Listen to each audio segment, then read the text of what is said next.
Hello there, my name is JD from Studio 2105 and we're back again on MixStream Online and a brand new episode of Weekly Update Wednesdays.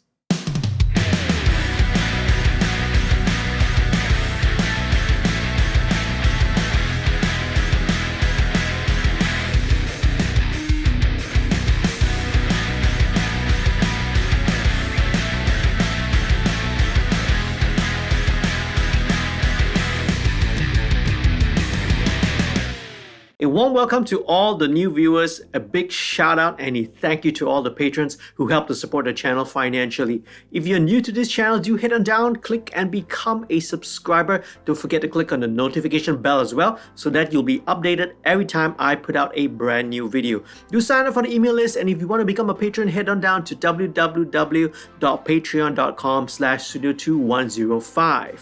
In this week's video, I'm going to be covering 5 groups, types you may say, of audio terms that many people confuse for one or the other. Number 1, soundproofing and acoustic treatment. Soundproofing, or more precisely sound isolation, is the process of preventing sound from coming into or out of a space. You want to stop unwanted sounds from coming into your studios and hence ruining your recordings. For example, things such as traffic noise, environmental noise, structure-borne sounds such as footsteps, heating, ventilation, air conditioning systems, etc. At the same time, you also want to prevent sounds that are generated from your studio from escaping into the surrounding environment and bothering the other people around you. Acoustic treatment, on the other hand, is to control the issues that may affect the quality and accuracy of the recording and monitoring.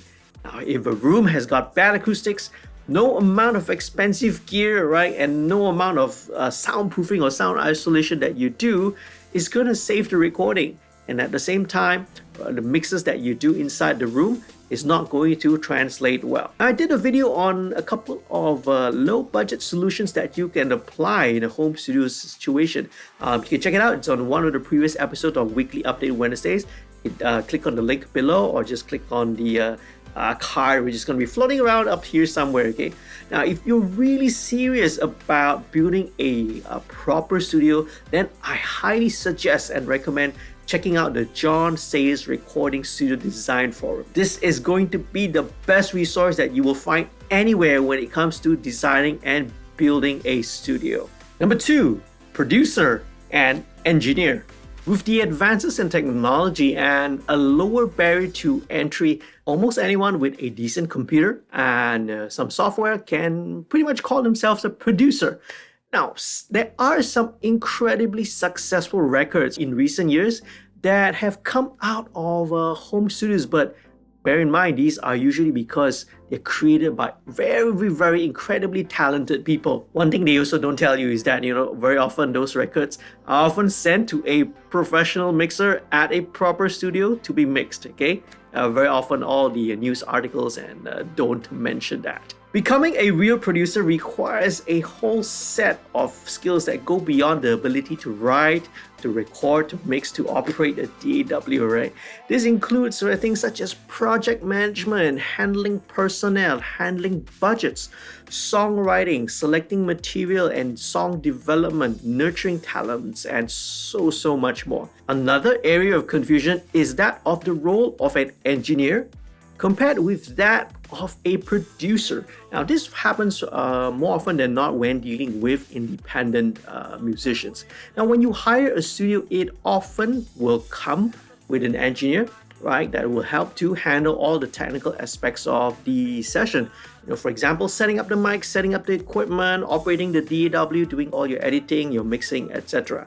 Now, it is not an engineer's job to get involved in the creative aspects, right? Even though he or she may be an established producer, they're in their own right. If you do so, right, you gotta let them know and you have to hire them to come on board as a producer, and very importantly, right, pay them accordingly. Number 3, polarity and phase.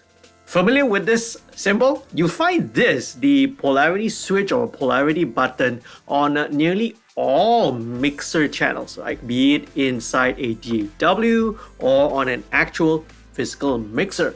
I have to admit that even though I know the differences between the two terms, right, I sometimes accidentally use one in place of the other. Okay, sometimes when I mention the word phase, you watch some of my videos, you watch some of my live streams, what I actually mean, what I'm actually referring to is actually polarity.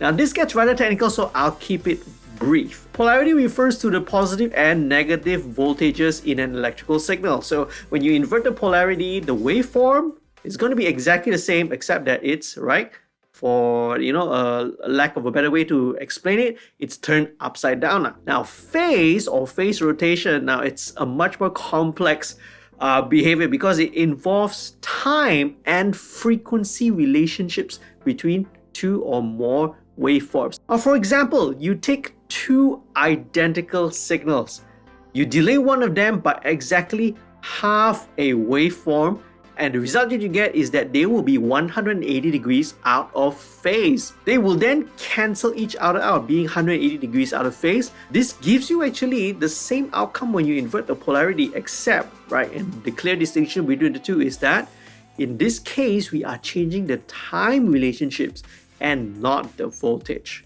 Number 4, mixing and mastering. We all know what mixing is, right? It's pretty straightforward. I take a bunch of recorded tracks, I combine them, I mix them into the final mix. Now this final mix can be in mono, can be stereo, can be in surround, and nowadays, right, we talk about Dolby Atmos, right, formats. We use things such as balance, we take the faders, we balance the levels, we pan them, we use EQ, we use dynamics such as compressors, limiters, and we also add effects, such as reverb and delay. Mastering, on the other hand, is often a completely misunderstood and a mysterious thing, right, especially to a layperson. The reality is that it is actually a pretty simple process. Mastering is the final step between mixing and the preparation of the audio material for the intended medium that it's supposed to be, the medium of duplication or distribution. Now, when we refer to medium, we talk about the physical CD, we talk about vinyl, we talk about cassette tapes in the past, and of course nowadays, digital streaming platforms. It is a highly specialized skill that's usually performed by a very experienced engineer with top-grade mastering equipment and in specially designed mastering studios with very, very accurate rooms and monitoring systems. Now, buying a plugin that does mastering processes does not make one a mastering engineer. Okay, and even though there are these automated processes online that rely on AI and all such, look, there's nothing right like working with a real life professional. Okay, I explained this in last week's video, so you can check that out. And last but not least, this is for certain one of, if it's not my number one pet peeve, and you are probably going to be fed up of hearing me rant about this topic over and over again. Okay, so here we go. Number 5, stems and multitracks. Stems are stereo submixes of a larger mix that when you recombine all these stems will recreate the full mix. Now usually this refers to a group of tracks, right? Often you take the similar sounding ones and you submix them through a group or a bus. Let's take, for example, a typical rock band. You split them, you have a drum stem, you have a submix of the guitars, we call them the guitar stem. You have a submix of the keys, all the synth parts, a keyboard stem, and you perhaps have one for the vocals and maybe one for the backing vocals as well. We clear on that? Okay, multi-tracks, or tracks for short, on the other hand, are the separate individual elements that consist of all the audio files that make up the recording. These are the ones that you send to a mix engineer. They take the tracks which they mix together, combine them into the final mix. So the next time you're working with a client or vice versa, if you're working with an audio engineer, be very clear with what you are asking for, with what's being asked or what's being required. Very often when someone refers to stems, what they actually mean are the tracks.